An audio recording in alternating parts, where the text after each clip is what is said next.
This is my very, very cheap Harley-Davidson Sportster. In fact, this is the cheapest Harley-Davidson Sportster in the whole UK. This entire Sportster cost me just £1,000, and I've not seen another one for sale anywhere near that price. And I'm on a mission to tidy this little unloved Sportster up, get it fixed up, and get it back on the road. And given the condition, that is quite the task. So what do we already know about the bike? We know that it is a 2009 plate, it has 10,000 miles on it, and as of last week's video, it already runs. Now it's currently in not running state again because I've taken the exhaust all back off to tidy that up and obviously paint the balance pipe, and obviously there's a lot of work and painting and tidying up to do behind where the exhaust would sit. There's also a lot of work to do in many other places. So I need to crack on with as much of that work as possible because every bit of work I do is a step forward to getting this bike back on the road. So while the exhausts are off, instead of leaving them sitting on the floor gathering more dust, let's get those cleaned up and I can put them to one side ready to go back on the bike once all the other work is done under the bike. So exhaust on the bench. First of all, I'm just gonna do what I can to just wipe off any of the gunk, any of the dirt that'll actually just come off with a cloth, any of the dust, anything. They'll start looking shiny almost immediately, or shinier almost immediately, and then we'll go in with some actual cleaning stuff.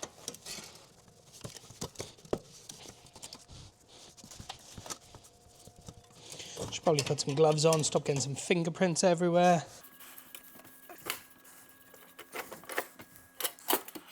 Bit of degreaser probably wouldn't have gone amiss on this.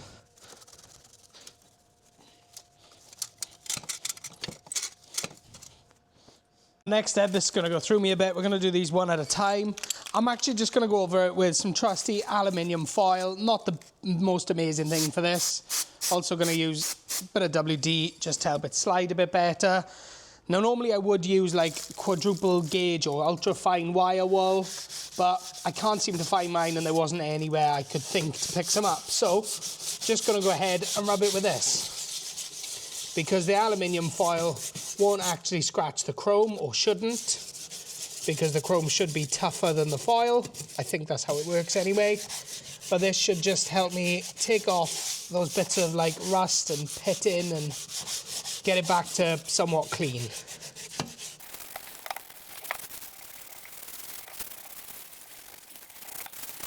Let's just give it a rub with a cloth and see how it's getting on.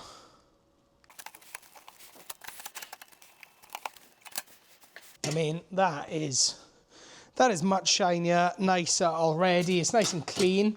It's not perfect. Obviously they are, you know, well-used exhausts, so I don't know if there's much I can do to take out kind of, you know, that kind of stuff. I don't know, but we'll keep cleaning it, we'll keep trying. Okay, so obviously not perfect in a short amount of time, but that is now a hell of a lot cleaner, especially when you compare it to the actual cover for the silencer, muffler, whatever you want to call it. So let's clean this bit up now. So, same again, using a fresh bit of foil. Just going to spray some spray on it, just to help it glide. Now this bit, I'm hoping will clean up even nicer than the other bit. Because although there's more actual pitting on this bit, there's a lot less kind of, I don't really know what to call it, micro staining, heat damage, I don't really know what it's called, but we're just going to clean this up as best as we can, and then I'll polish it, protect it, and it can live on the shelf for the time being until it's ready to go back on the bike.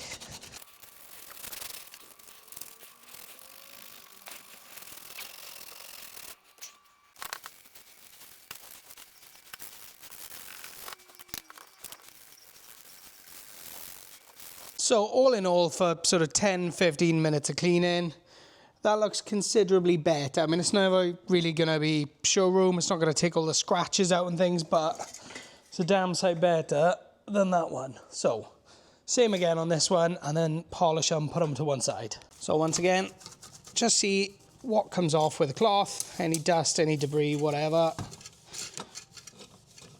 Any gunk, any grime. And then foil and spray.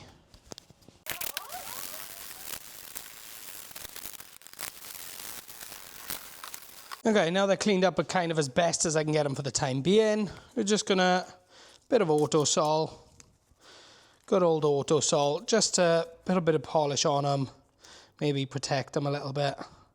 I don't know what the exact benefits of it are.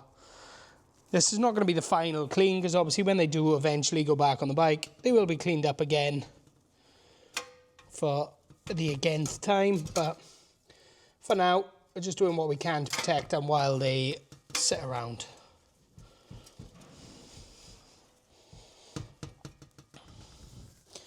Please don't mock my technique. No idea if I'm doing all these things right. If it shines, I guess it works.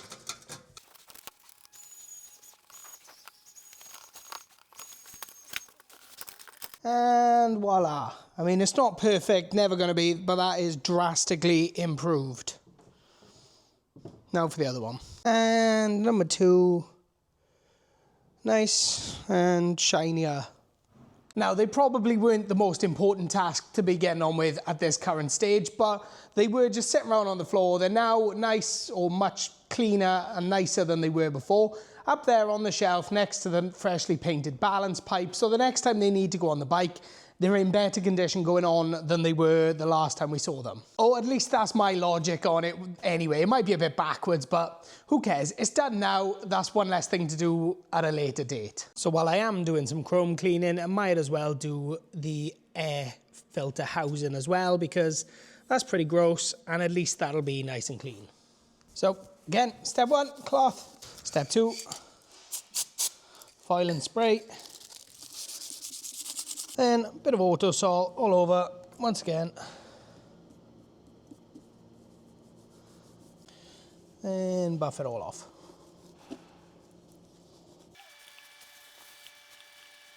Well, it's better. It's not great.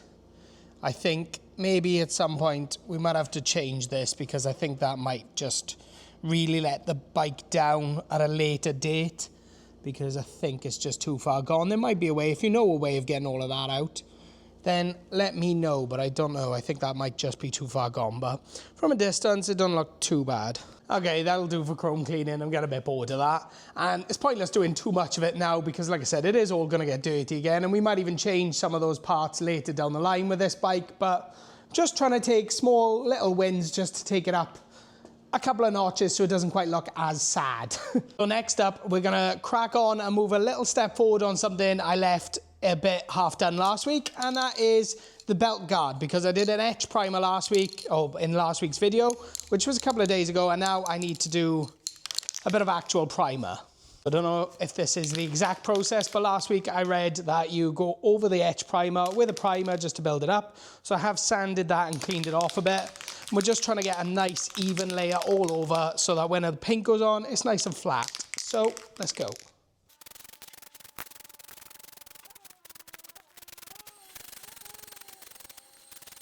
Again, I am not super experienced at any of this, so don't go using it as a tutorial. My technique for painting is probably not that good. I'm gonna do a couple of layers of actual primer, but I gotta wait for them to dry in between.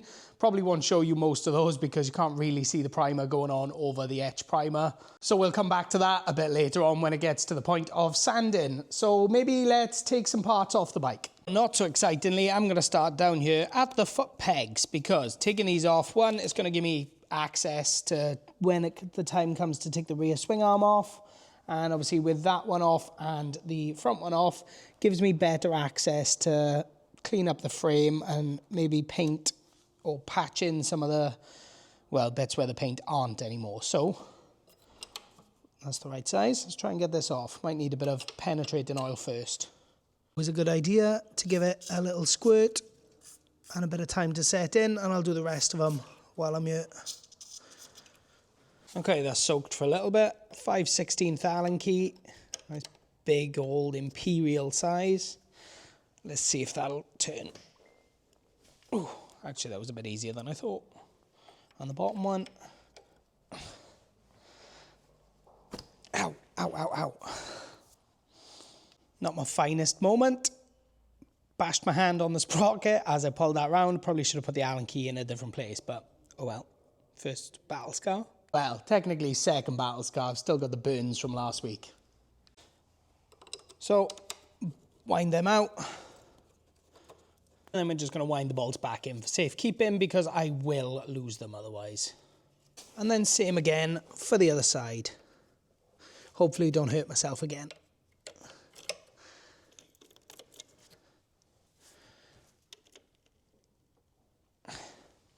Again, just putting the bolts back in so that I do not lose them. Okay, so rear footrests off. They're a bit rough. They're not as bad as some of the other parts on the bike, but over a matter of time, the paint is just going to keep cracking off those if I don't do anything about them. So in the interest of trying to do things properly, squirt these off with a bit of brake cleaner just to get the oil and the stuff off that I used to free up the bolts. And then we'll start roughing these back and prepping them for paint. So with these now a little bit less gunky, we've got them back over on the bench in a vise, and we're just gonna go at them with one of these rubber abrasive wheel things.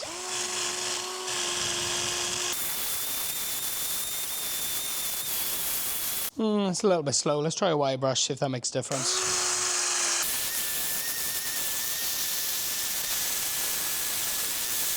So the last one actually cleaned up much easier and nicer once I borrowed next door's die grinder.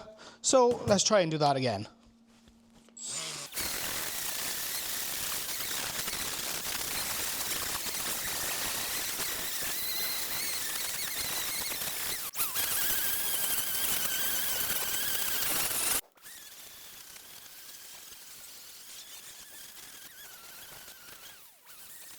Okay, so it's a new day. I spent most of my time here yesterday cleaning these up. I have done them as best as I can. They're looking pretty good. They're back to bare metal, so we can get some etch primer on them and start the process of getting these ready so that when the bike is ready for them to go back on, they're nice and fresh. Now, I know I should have disassembled these and taken the actual pegs off, but really bad excuse. I can't get the circlips off. My circlips pliers just won't do it. And I don't even know, if I break it, I ain't got a circlip to replace it. So I've just masked them off. We're gonna paint them as it is. Good idea, bad idea, don't really know, but it is what it is. So I'm gonna warm up a kettle to warm up my etch primer in this jug before anybody says you should warm up your primer or paint, whatever. I am doing it. So we're just gonna dust a coat on.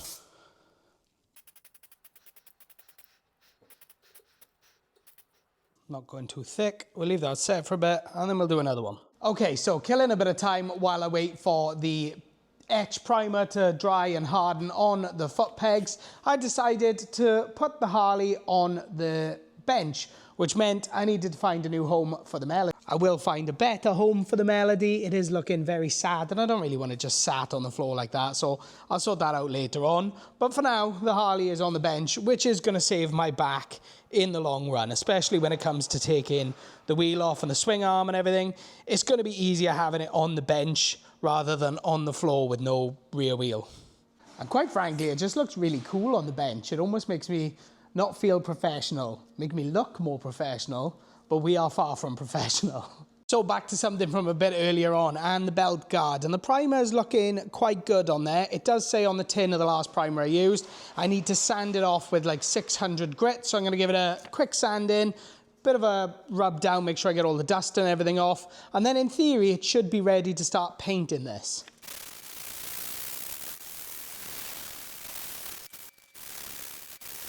So not totally sure if that was enough sanding or if my sanding was done right or whatever, but I mean, it looks pretty good. It looks pretty even. Hopefully the paint will, will come up nice on that, but I guess we'll see once I paint it. So in for a penny, in for a pound, time to spray the belt guard.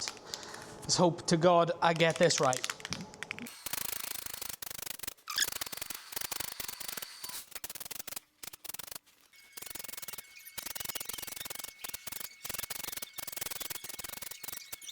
Right, now the belt guard's had a few layers of paint on it. The last one was a bit thicker, so I am gonna have to leave it to dry for a bit so then we can see how that actually turns out.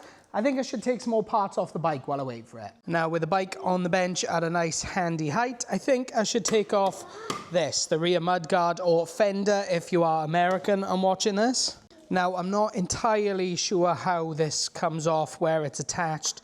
I know all these bolts need to come out. I know the shock is on that one, which it's not supposed to be because that's not the correct mounting point, but that's going to come off. Then I think this, maybe.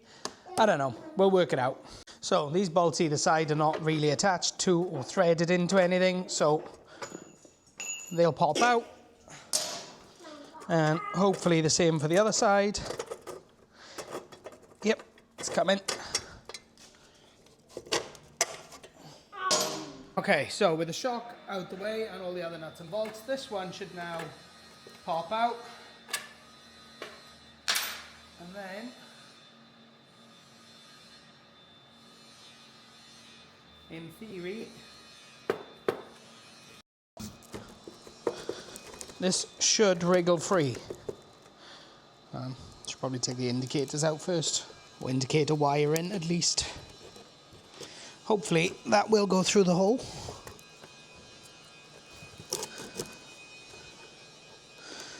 No. Oh, it is.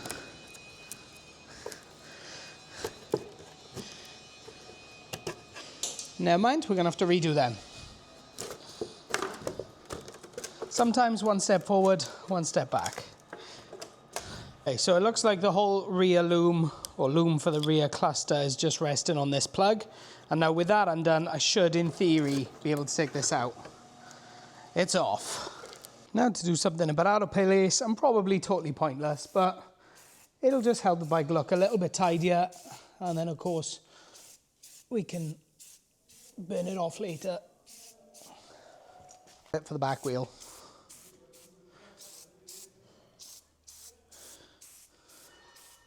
I know, totally pointless, and you shouldn't really put any sort of tyre shine or sheen on a motorbike tyre because, well, it's kind of dangerous, but it's going to be so long before this thing is actually on the road that it doesn't really matter, and it's going to get a full wash and degrease and everything before then anyway, so I just did that so it looks a bit tidier for the time being. And it does help to clean the tyre, especially around the outsides, but, well, when it dries. And I am stalling a bit for time because I was going to take the rear wheel off, but I've realised, although I have imperial-sized sockets, I ain't got anything big enough for that. I also don't even have an adjustable currently big enough for that. Definitely not two of them to do one each side. So I'm going to have to buy some tools. That puts a little bit of a spanner in the works because my plan was obviously get that wheel off, start cleaning up the rear wheel and the rear sprocket. And obviously with that off, then I can go in and tackle the swing arm. But if I haven't got the tools here, I can't do that job right now. Now, I don't mind buying tools because they're always handy to have and I'm gonna need them anyway. But I am on my second workshop day out of the week, so I'm running out of time a bit. So I don't know whether I'm gonna have time to go and get the tools and do that job or whether I'm just gonna have to crack on with something else to make the most of my time. Okay, so probably best idea is to just start stripping all the parts off of this so that I can start prepping this and taking this back to bare metal, ready for paint. So on the inside, the rear mud guard, we've got some nuts that I've sprayed some penetrating stuff on to see if we can get them to release. There are some plastic rivets in the side here to release this plastic bit. I've already pulled the electric or the loom through that hole. So we just need to get as much of this stuff off as we can, or everything off it actually, so that we can start stripping it. Okay, this has now got all the components removed from it. I had to drill out rivets. I had to get some power tools on to cut some nuts and bolts out. That was not fun. That took a hell of a lot longer than I planned. Let's start stripping it back.